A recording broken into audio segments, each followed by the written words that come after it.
Hello, I'm going to go over the Geometry Semester 2 review for the final. This is Part B for you today. Find the sum of the interior angles of a decagon. You will note on your formula sheet that S sub n, the sum of the interior angles of any polygon, is the number of sides minus 2 times 180. So a decagon has sides of 10, so we put in 10 in the formula. 10 minus 2 times, need to subtract first, times 180. So we have 8 times 180, which is 1,440 degrees. We only want the sum, so we do not divide. On number 2, however, it says find the measure of each interior angle of a regular pentagon. A pentagon has 5 sides. We use the same formula. Now we're finding S of 5 for a 5-sided polygon. 5 minus 2 times 180. We got 3 times 180, which is 540 degrees. When we want to know what each interior angle is, it has to be, of course, a regular pentagon. To do that, we take 540 and divide by the number of angles, which is the same as the number of sides. So we do 540 divided by 5, which gives us 108 degrees for each interior angle. Find the measure of each interior angle of a regular octagon. Now we're just doing S of 8, which would be 8 minus 2 times 180. That's 6 times 180. That's 1080. So the sum of the interior angles of a regular octagon is 1080. And we want to know the measure of each interior angle. So we need to divide by the number of angles, which again is equivalent to the number of sides. We divide by 8 and we get 135 degrees. Number 3, find the sum of the measures of the exterior angles of a nonagon. Doesn't matter. A nonagon has 9 sides, but that doesn't matter. The sum of the exterior angles, if you recall, for any polygon, I don't care how many sides it has, I'm just making one up. Remember how we extended the sides, and I discussed with you that shape as you keep going around that figure. What would it look like if you started to spin it on its center? And that would give you 360 degrees. The sum of the exterior angles of any polygon is 360 degrees. Multiple choice question, if the lengths of the sides of a triangle are 12, 12, and 16, how would that triangle be classified? Well, first of all, we notice that it has 2 congruent sides. So we know for sure it's isosceles. So that gives us A, B, or C and eliminates D and hopefully E. We have learned in the past, and this is not on the formula sheet, the Pythagorean theorem that says c squared, if c squared equals a squared plus b squared, c being the largest side and a and b being the other two, the smaller two, then it would be a right triangle. We also learned that if c squared was less than a squared plus b squared, then it was an acute triangle. And if c squared was greater than a squared plus b squared, then the triangle must have been obtuse. So in this case, the 2 smaller sides would be the a and the b. That'd be 12 and 12. And we're going to compare that to 16, which would be your c value, or c squared. 16 squared is 256, and that's going to be less than 144 plus 144, which is 288. Since 256 is less than 288, we know that this triangle is acute. We already established that it was isosceles, so it's an acute isosceles, and it would be choice A. Number 5. The area of any parallelogram is simply base times height. For whatever reason, students start to divide by 2, and I think it's because they see a triangle right here. I'm really not too sure why that's happening. However, we need to use our special right triangles pattern, excuse me, that we've discussed many times here. If we have a 30, 60, 90 special right triangle, the side across from the short leg is our reference side, which is n. And in relationship to that side, the hypotenuse is twice as big, so it was 2n. And the side across from the 60-degree angle, or the long leg, was the short leg, n, times the square root of 3.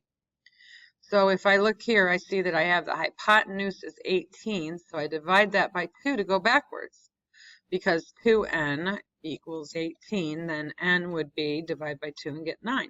So that means the side here would be 9 because it would be across from the 30-degree angle in that right triangle. That would indicate to us that the side across from the 60 would be 9 times the square root of 3 by following the pattern. Since we have now got the height, that's the height of our parallelogram. Now don't forget, the base down here, AD, is the same as BC, which are interchangeable as the base. This is 28. So our formula for the area is base times height. We'll do 28 times 9 square roots of 3. We'll need our calculator for that one. 28. Why that isn't already loaded. One moment.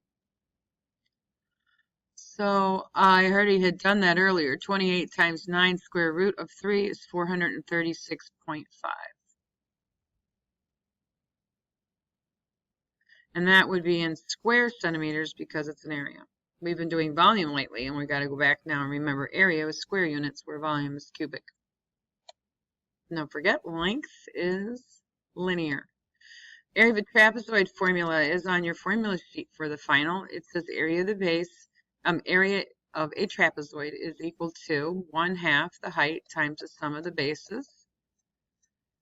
If you would prefer, we went about it this way. We said, let's add our bases and divide that by 2 and then multiply by the height.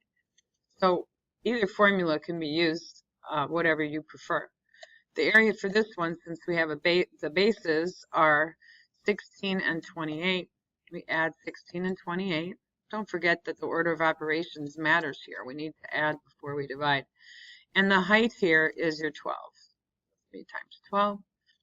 Our area then, 16 plus 28 is 44, and we divide that by 2. And then you can go ahead and type that in your calculator, but if you're going to type it all at once, don't forget you must have parentheses in there. This is actually 22 times 12.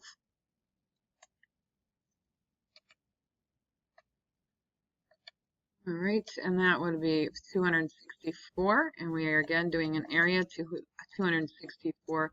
Those little slashes right there, that means feet. That'd be square feet. Okay, number 7, I say, well, it says find the area of the triangle. The area of a triangle formula you have on your sheet, base times height divided by 2. The base here is the 16, the height is the 7. The other information that's provided on the triangle would allow you to do the perimeter if you wanted to add up all the sides of 8, 11, and 16. Then you could get the perimeter. But we're being asked for the area. So we're just going to do 16 times 7 divided by 2.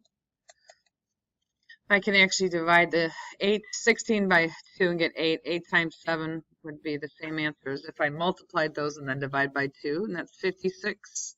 And I don't know the units, so square units.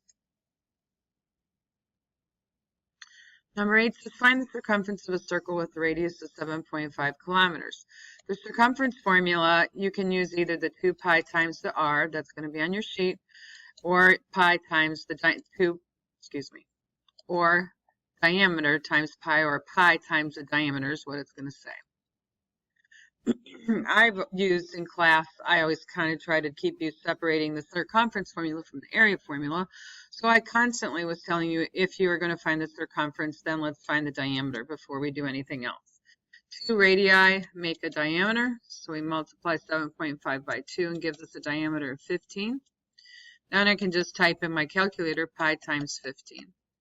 If you choose to use the first formula, you would be 2 times pi times 7.5, and you'll still get the same answer. So I'll type pi times 15 because I like less to type. 47.1 to the nearest tenth. And that would be in kilometers because it's a length. Circumference is a linear measurement. Number 9, find the diameter of a circle. Now, since I want to find the diameter, I'm going to use the pi times the diameter formula. They gave me the circumference C to be 37.68, so I'm substituting that into the formula. We would need to get D alone, so we divide by pi. I'm going to use the calculator and the pi value on the calculator, 37.68. I think think that was. Double check my, yes. Divided by pi. I got 11.99. Since we've been doing to the nearest tenth, that's going to round us to 12.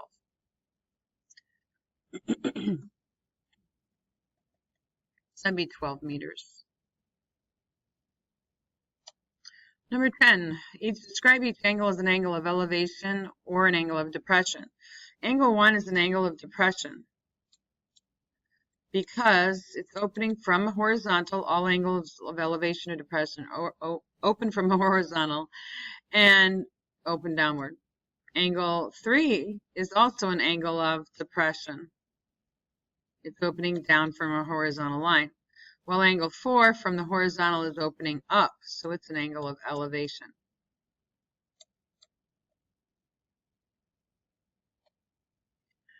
Ratio similarity of two figures is a comparison of their two sides in reduced form. The only pair of sides that has a pair of numbers on it that are corresponding is AB and RS, 5 to 15.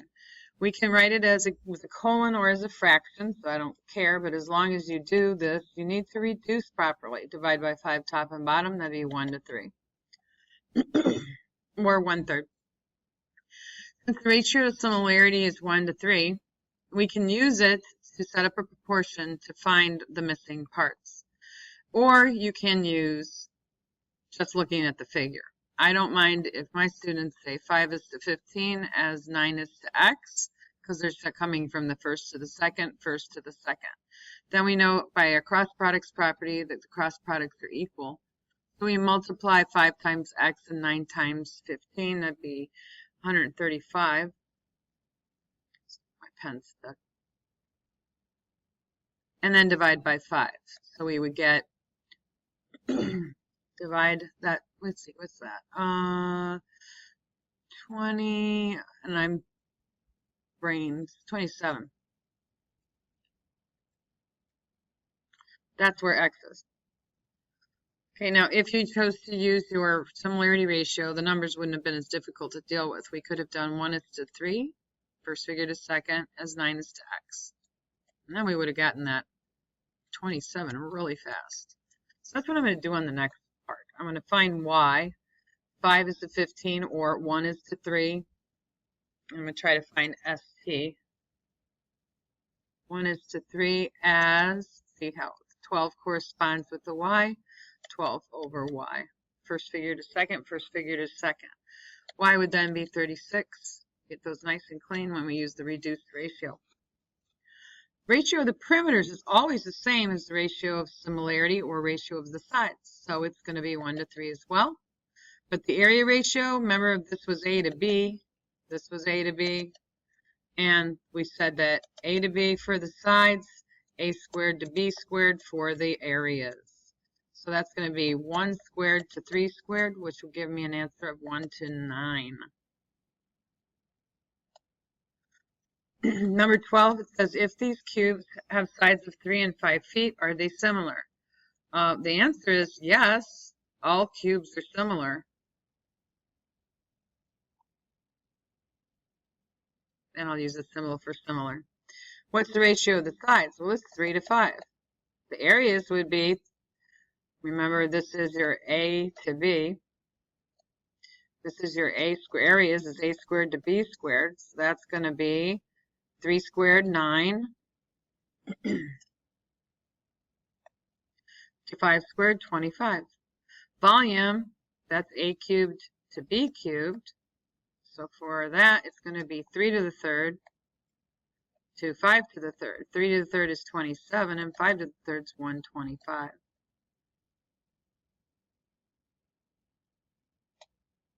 To find the length of the arc. Length of an arc is not the same as the measure of the arc. The measure of the arc AB is 60, and we use that in the formula, which says the arc measure, or x degrees out of 360, times the circumference of the circle, which is pi times the diameter.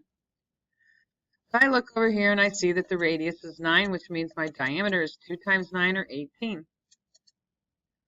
Then I find the arc length by doing 60 degrees, the measure of the central angle, divided by 360, times pi times the diameter 18. Now you could reduce this to 1/6, but and then you could work on getting it in terms of pi. It'd be 3 pi, but I'm going to go ahead and do it on the calculator because I tell my students to go to the nearest tenth or hundredths. 60 out of 360 times pi times the diameter of 18. And I got 9.4, or 9.42 if you're going to the hundredths place. And that would be just in inches because it's length. It says the area now of the sector. Okay, so if that means we're going to find out what this piece of pi or this wedge's size is. This time we're going to be doing part of the area. So we do x degrees out of 360 times pi r squared. Area formula for a circle is pi r squared. So we do the same thing, put in that 60 for our arc measure, our angle, central angle. Oops. And now I'm going to put the radius in, which we already knew was 9. Okay. So I type in 60 divided by 360.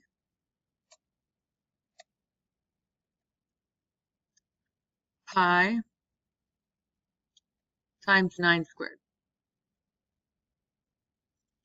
Okay, and these are totally different units. This is 42.4. And if I want to go to the hundreds, 42.41. The inches are squared. These are square units now. We're looking at space it covers instead of as opposed to the previous answer, which was just what's this length of this thing right there.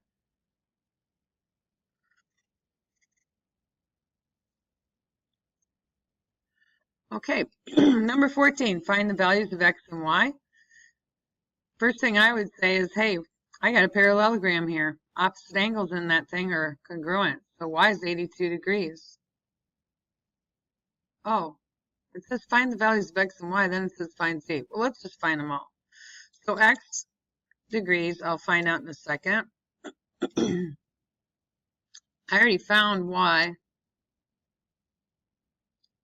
So I'm going to have a blank for x, and I'm going to find y, which I just did. That's 82. Now, if angle y is 82, see, we can find z really fast because we got parallel lines, alternate interior angles are congruent. So let's use that property and get 58 degrees for z.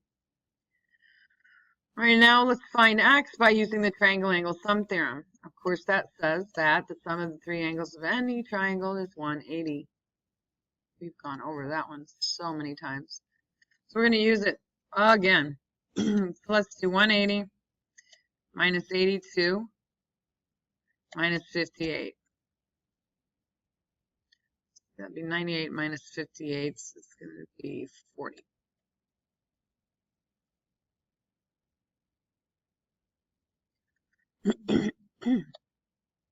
Excuse me. The number 15, here we go. Find the value of x and y. Oh, these are supplementary. They're consecutive interior angles that are supplementary between these parallel lines. Also, we got an isosceles trapezoid here. So that x has got to be 133 degrees because the base angles in an isosceles trapezoid are always congruent. And since these are supplementary, we'll do 180 minus 133 on our calc and get, what is that, 47. Or angle y. Find the length of x if AB is a midsegment. The midsegment theorem tells me that if you add the bases and divide by 2, you will get the midsegment of 15. But we need to find one of the bases. So we're going to need to multiply by 2 now on both sides to eliminate that division of 2. And then we'll subtract 12 and get 18. Now, I taught it another way. I said, well, how far is it to go from 12 to 15? Well, that would be adding on 3. So let's just add, since this is a bigger one up here, let's add on 3 that way. And then 15 plus 3 is 18. So whatever way works for you. This is by the formula in the text. ADBC is a kite and AB is 22. This long diagonal in a kite bisects the short diagonal. So this would be 11 and this would be 11. So AX is 11. Given that BC is 14, BC is 14 right there. Find CX. So I'm going to find this, and I'll just call it A, whatever you want, little a. I know that the diagonals of a kite are perpendicular, so I'm going to use the Pythagorean theorem here, as we've done so many times. A squared plus 11 squared is 14 squared. A squared, let's see, 121 and 196. We need to subtract. 196 minus 121 would be 75. And then we'll take the square root and allow a decimal answer to the nearest tenth. So the square root of 75 is the answer to finding CX, which we will type that on our calculator. Reminder, hit your second button, the x squared for the square root symbol, put in the 75 and hit enter. 8.66 will round to the nearest tenth, 8.7. This pen is sticking.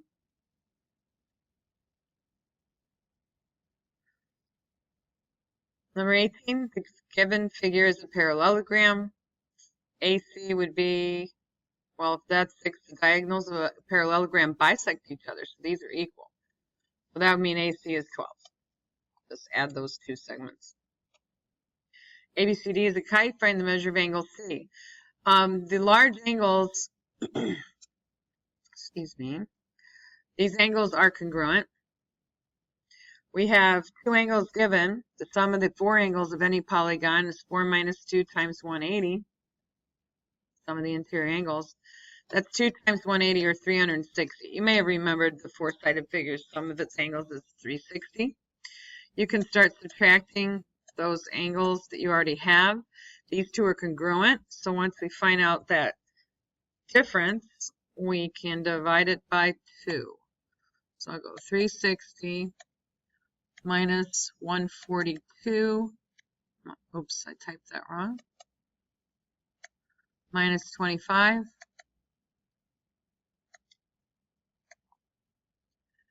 I don't know if I think I might have remembered the numbers wrong.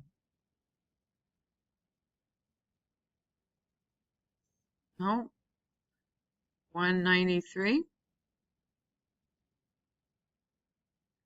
Okay, so then I have to divide that by 2 because I have to share it.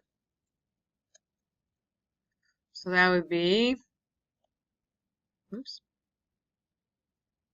I can just hit my answer divided by 2.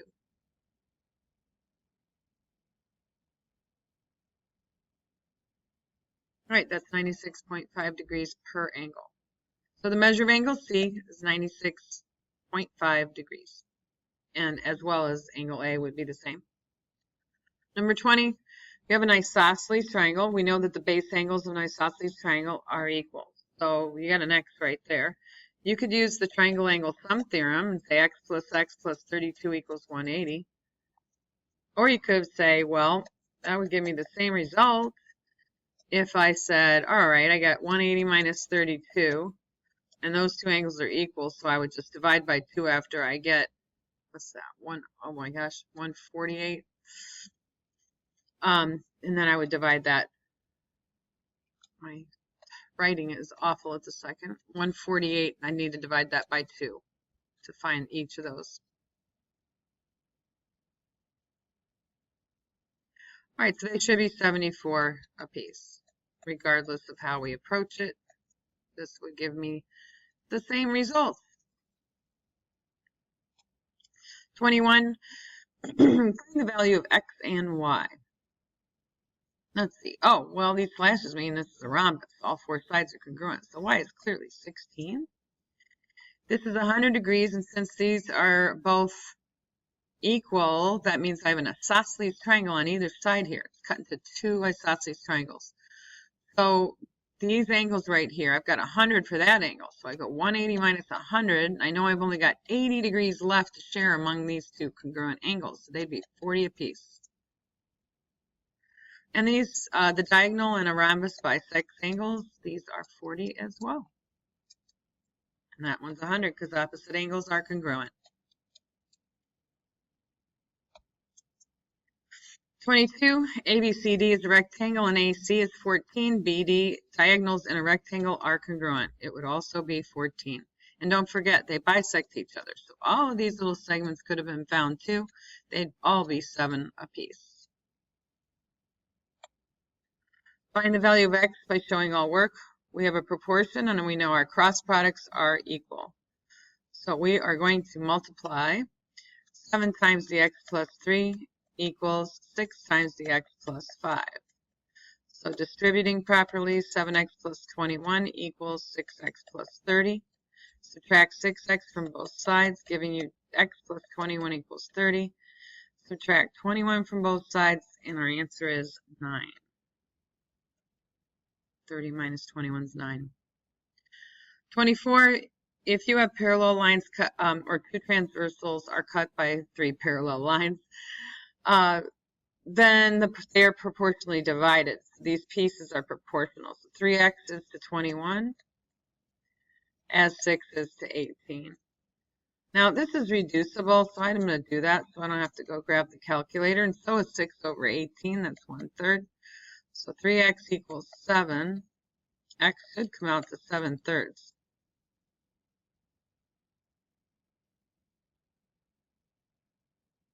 A city is in the shape of a rectangle with a length of 20 miles by 15 miles. All right, 20 miles, 15 miles, not necessarily to scale. The population's 125,374 people. We're going to divide that by the area to get the population density. This would be 20 times, the area of this would be 20 times 15. That gives us 300. So I'm going to take the number of people and divide it by 300 square miles. These were a mile each. Grab my calculator. Oh, gee, I totally forgot what my numbers were. So let me go back to my picture. 125,374.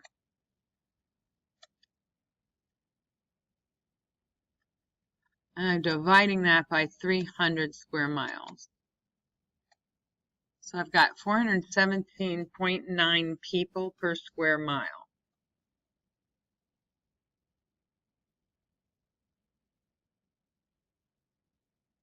Oh, round to the nearest person. Well, imagine that. Doesn't that make sense? 418 people per square mile. 26, a football player. How many do I have left to do? Oh my goodness. Just checking. I'm tired. Almost 5:30 in the evening, and I just wanted to make sure I record this for my students in case they would like to look over these more carefully. A football player made 4 touchdowns in 6 games. Find the reduced ratio of touchdowns to games. Now pay attention, of course, to what order it says it. So if it says touchdowns to games, I need to go in that order. Sometimes we don't read carefully. 14 to 6, the reduced ratio would be 7 to 3. Or you can write it like as a colon. The scale of a map is 0.75 inches, is worth 15 miles. On the map, the distance between 2 cities is 3.25 inches. We're going to use a proportion and put that 3.25 inches on top since our ratio is inches to miles. And we're going to figure out the actual distance between the 2 cities. Oh, we're going to cross multiply and divide. I'm going to do 15 times 3.25 divided by 0.75.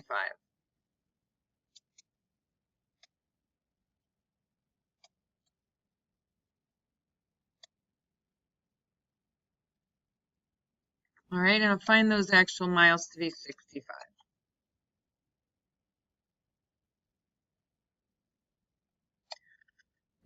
Find the area of the composite figure. I see this is 10 right here, so I know that's 10, which is the base of that triangle. So what I'm going to do is make a plan, think about what this is. I've got a triangular shape to find the area of. Okay, and that triangle,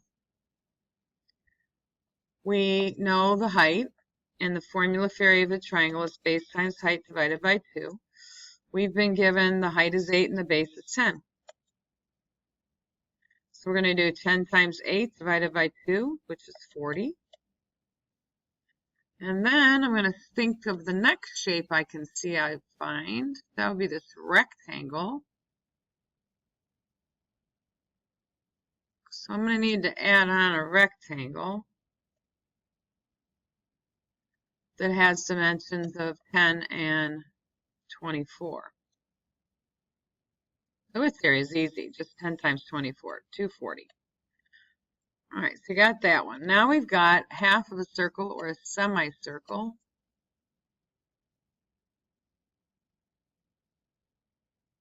Now we need to know what the radius of that is. Now we never think about this. Well, there's nothing marked on it, timer. Well, let's do it this way. Oopsie, I want to get a pen so I don't highlighter. If that's the center of that circle, then how far is it on either side here? It's 10. So this would be 5 and this would be 5. So we've got a radius of 5.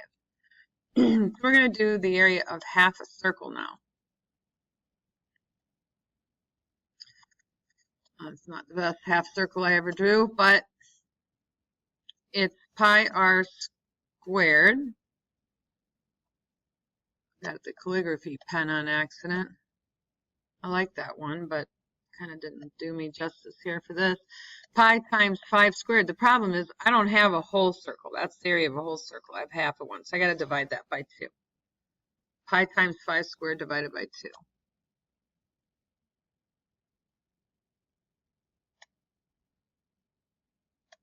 I have some music in the background. 39.3 for that piece. Now what am I going to do with all this? I need to put them together, right? So I'm going to get my total area. I got 40 for my triangle, plus 240 for my rectangle, plus 39.3 for my semicircle. So my total area equals 280, oh no, 319.3. I'll double check that on my calc. And I know that's in square meters. I need to slide my page down for you. Okay. So 40 plus 240 plus 39.3, if I remembered correctly. 319.3. Okay, number 29, this is a regular polygon. The area of the regular polygon is the apothem times the perimeter divided by 2, or half the apothem times the perimeter. The perimeter of this thing is 5 times 14.3, because all those sides, these are for regular polygons. All those sides add up to 5 different sides of 14.3. 50 was at 61.5. Okay, that's my perimeter. Now I'm ready to plug in the formula because this is your apothem right there, 8.2. So the area is going to be 8.2 times 61.5, if I did that right. 50, yes. And then we're going to divide that by 2. I have a delay pen. All right, now I'm going to get my calculator. 8.2 times 61.5 divided by 2.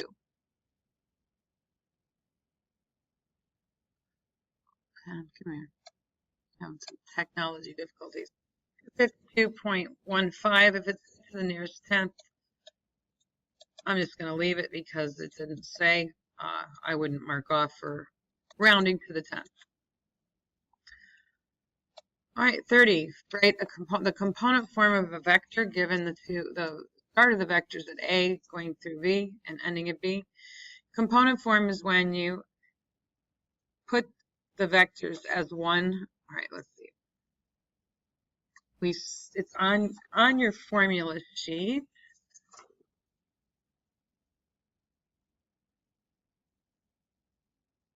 Wanted to make sure that that was on there. Yes, it would be at the bottom left-hand portion of your formula sheet. It's component form. You take x2 minus x1, y2 minus y1. Now, your first point is the start of the vector. That's your, this would be excuse me. We're just going to sub x1, y1, x2, y2. Just making sure I don't have those backwards. But so we go -1 minus 6. And 4 minus -2, much like we do when we do that distance formula. So our component form would be -7, 6. Find the magnitude of vector AB given the component form is -5, 8. Okay, so the magnitude, -5, 8. Now, if I drew you where that vector was, the magnitude is simply the square root of that -5 squared plus 8 squared. It's like the Pythagorean theorem. So if I drew this for you, left 5 and up 8, this is what it would look like. That would be the vector, and this would be -5, 8. So if I think about it like this, as a right triangle, that left 5 and this is 8, we would just do the Pythagorean theorem to find the magnitude. So you can just do 8 squared plus 5 squared basically, and then take the square root. This would be square root of 25 plus 64.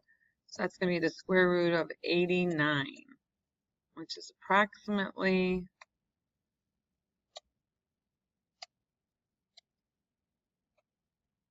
9.4. And 32, find the equation of a circle whose center is at 8. That's your HK. HK is the center of the circle with a radius of 7. The format for the equation of the circle is, oh my gosh, I just put a Y in the same, is x minus h quantity squared plus y minus k quantity squared, those are parentheses, equals r squared. And a lot of you have that down pretty well. We just have some trouble sometimes putting that radius in properly. The h is an 8, so we write x minus h quantity squared plus y. That's a -5 for k. Y minus a -5, we would end up with plus 5. And then you put in the radius of 7. You say r squared would be 7 squared, and 7 squared is 49. So that's one. Whoops. Okay, going haywire now. 33 wants us to graph the circle. Remember, it's x minus h quantity squared plus y minus k quantity squared equals r squared, that format. This time, we have a plus 3 here, so our h was opposite of 3. It's -3 for the h value. That's your hk. And y minus 4, that means the k was 4. The radius is r squared is 36, so we would do r equals the square root of 36, which is 6. So we plot the center, -3, 4, left 3 up 4. And then from there, we need to go 6 to the right, 1, 2, 3, 4, 5, 6. 6 to the left, 1, 2, 3, 4, 5, 6. 6 up, hear me, and 6 down, 1, 2, 3, 4, 5, 6. That's the only directions you can go. And then you just have to sketch a circle. Now we'll see if we can do a decent job. Mine's not great, but it's what we need. So we know how to graph it. 34 says find the volume of the solid generated by rotating the sphere about the given axis. This is a rectangle. If I were to spin it around there, oops, I didn't do very good. Actually, they come more out like that. Spinning the bottom around. Oh. I'm going to get a cylinder. All right, that cylinder would have a height of 8 inches and a radius of 6. We are asked to find the volume. The volume of a cylinder is area of its base. This base area is a circle, so pi r squared times the height. So we're going to put in 6 for our radius, pi times 6 squared times the height of 8. Get the calculator. Pi times 6 squared times 8. So I get my volume, 904.8. cubic inches. I apologize if I've been going too fast, but I'm really doing this at the end of the after school hours, quite a bit after school hours, and I just really tired. You of course can pause the video and rewind or whatever you need to do so you are ready for your final exam. This will be the part B of the final, and of course that will be occurring next week. And tomorrow we will be beginning part A. If students need extra time, we'll let them finish it on final exam day. Have a great evening. Bye. Time's over.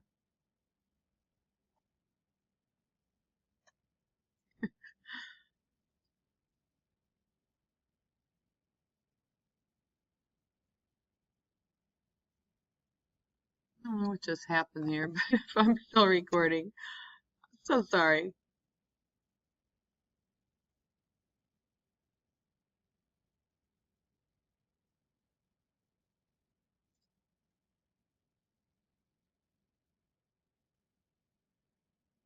What happened?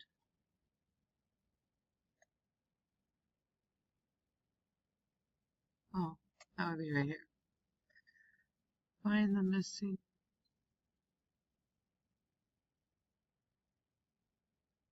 Oh no.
Oh, you gotta be kidding me. No freaking way.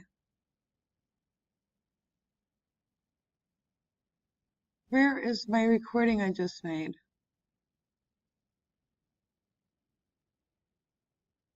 Today.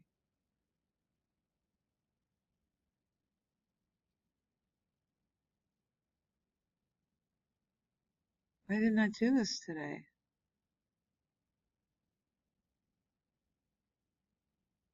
What's going on?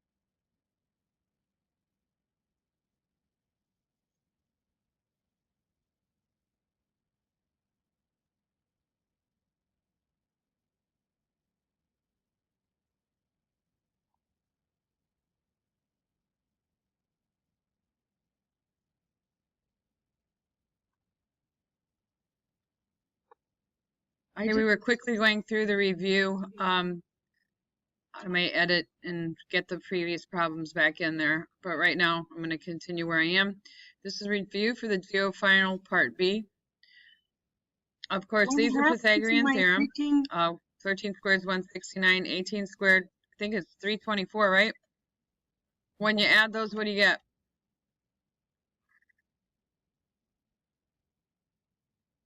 493. Take the square root of 493. 22.2 is a problem.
Mhm.